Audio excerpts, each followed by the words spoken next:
Selamat pagi teman-teman.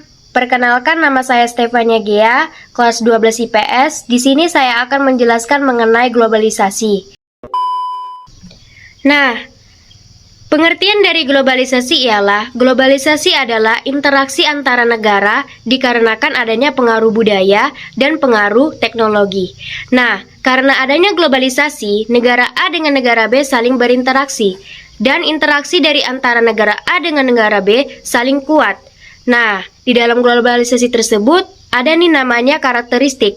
Nah, saya akan menjelaskan satu persatu apa sih itu karakteristik dari globalisasi. Karakteristik dalam globalisasi kita sudah merasakannya. Begitu banyak gejala-gejala atau bidang-bidang yang sudah kita rasakan di dalam negara kita sendiri. Seperti contohnya alat komunikasi yang kita bandingkan dari tahun 2006 ke tahun 2024. Dari mereknya saja atau tipenya saja sudah berbeda. Nah, di tahun 2006 smartphone hanya terbatas, tidak ada layar sentuh. Nah, di tahun 2024 smartphone begitu banyak. Bahkan merek-merek dan tipe-tipe dalam smartphone begitu canggih.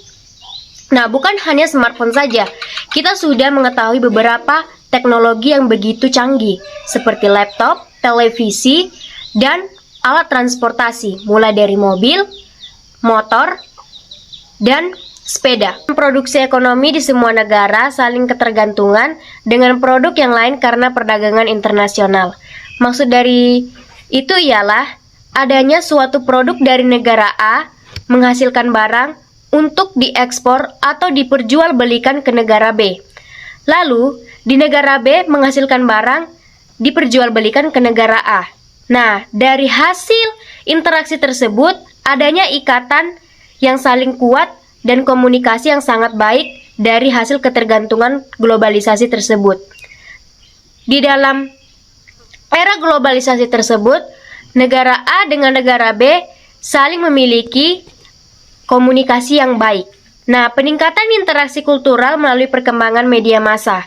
Nah, di dalam media massa kita sudah mengetahui, bahkan kita sudah merasakan, seperti belanja melalui aplikasi online dan membayar melalui GoPay atau membayar melalui debit atau kartu rekening yang ada sudah disediakan di bank. Nah, peningkatan interaksi tersebut sudah dirasakan oleh setiap masyarakat, sehingga kita dapat melihat dan mengerti keragaman budaya dari setiap negara. Peningkatan interaksi kultural melalui perkembangan media massa.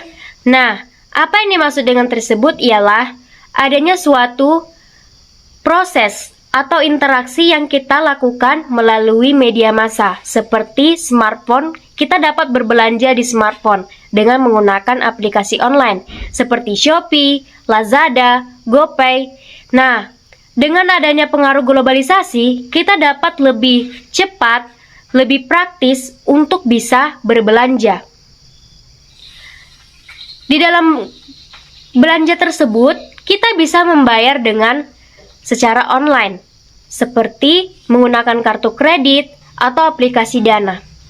Nah, kita juga dapat melihat atau mengerti budaya di setiap negara. Nah, dari peningkatan yang sudah saya jelaskan, di dalam peningkatan tersebut, adanya globalisasi, kita dapat melihat begitu banyak keberagaman yang terjadi di negara lain ke negara kita sendiri. Seperti contohnya, adanya turis-turis yang datang ke negara kita sendiri dengan perbedaan cara menyapa, cara berpakaian. Dengan adanya cara menyapa dengan cara berpakaian, kita sebagai warga negara kita sendiri ingin mengetahui lebih dalam bagaimana seperti mereka.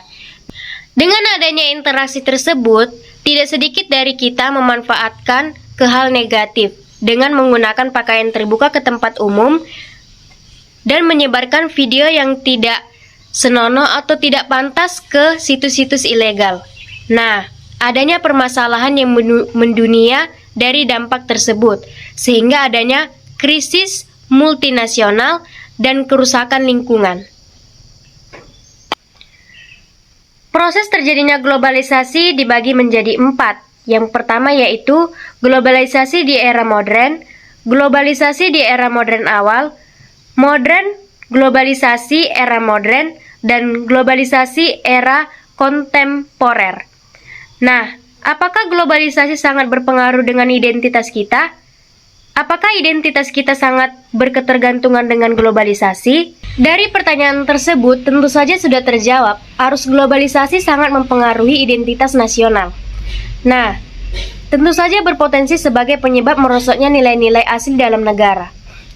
Nilai-nilai asli dalam negara, masyarakat sudah menganggap itu sangat kuno, dan masyarakat sudah mengabaikannya. Masyarakat lebih mengutamakan, bahkan lebih menganggap budaya asing. Mereka mengatakan itu adalah budaya yang sangat modern, sehingga mereka lebih mengikuti budaya tersebut dibandingkan budaya asli. Nah, apakah itu termasuk dampak negatif? Tentu saja itu termasuk dampak negatif, karena tentu saja masyarakat asli atau masyarakat kita sendiri lebih mengutamakan negara asing dibandingkan negara kita sendiri, lebih mengutamakan kebudayaan asing daripada kebudayaan kita sendiri. Nah, apakah itu sangat berpengaruh kepada globalisasi? Tentu saja sangat berpengaruh. Baik, kita sudah membahas pengaruh globalisasi terhadap identitas nasional. Nah, sekarang kita akan membahas faktor dari globalisasi. Yang pertama yaitu adanya perkembangan ilmu pengetahuan dan teknologi. Seperti adanya pabrik-pabrik yang sudah dibangun ke negara kita sendiri, seperti alat transportasi yang sudah semakin canggih, dan alat komunikasi yang sudah semakin canggih, dan bangunan-bangunan perusahaan-perusahaan yang sudah begitu banyak kita temukan di perkotaan. Nah, adanya perdagangan bebas. Di globalisasi tersebut, perdagangan bebas sangat berpengaruh kepada globalisasi. Seperti negara A ke negara B saling berinteraksi karena adanya perjualbelikan barang. Kemudahan migrasi. Nah, dengan adanya kemudahan migrasi, negara lain begitu gampang masuk ke negara kita. Contohnya saja, adanya seseorang dari budaya asing atau negara asing masuk ke negara kita tanpa adanya paspor atau identitas yang begitu valid atau kuat. Nah, adanya juga perpindahan penduduk dari negara lain masuk ke negara kita karena adanya faktor kemiskinan. Nah, negara kita sendiri dapat membantu mereka, bahkan membiayai mereka untuk hidup ke negara kita sendiri. Itulah mudahnya migrasi, dampak dari atau faktor dari globalisasi. Nah, kerjasama antar negara semakin kuat. Seperti yang saya sudah jelaskan di atas tadi, adanya negara A dengan negara B saling menghasilkan produk sehingga kerjasama antara negara A dengan negara B saling kuat. Dan peran lembaga internasional adanya perkembangan HAM atau hak asasi manusia. Itulah faktor dari globalisasi. Nah, kita sudah membahas faktor-faktor dari globalisasi. Sekarang kita akan membahas contoh dari globalisasi. Contoh dari globalisasi yang pertama yaitu membeli barang dengan menggunakan kartu kredit. Nah, yang kedua, melakukan jual beli secara daring melalui aplikasi-aplikasi yang sudah disediakan di smartphone. Yang sudah saya jelaskan tadi, dengan adanya era globalisasi, kita sudah semakin mudah untuk berbelanja, bahkan berinteraksi, berkomunikasi antara lokasi atau tempat. Nah, contohnya kita berkomunikasi dengan saudara kita dari daerah tertentu, tetapi daerah kita sangat jauh dengan daerah saudara kita.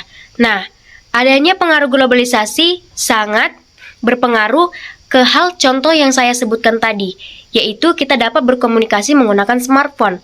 Dengan adanya smartphone, kemudahan kita berkomunikasi dengan famili atau saudara kita sangat mudah.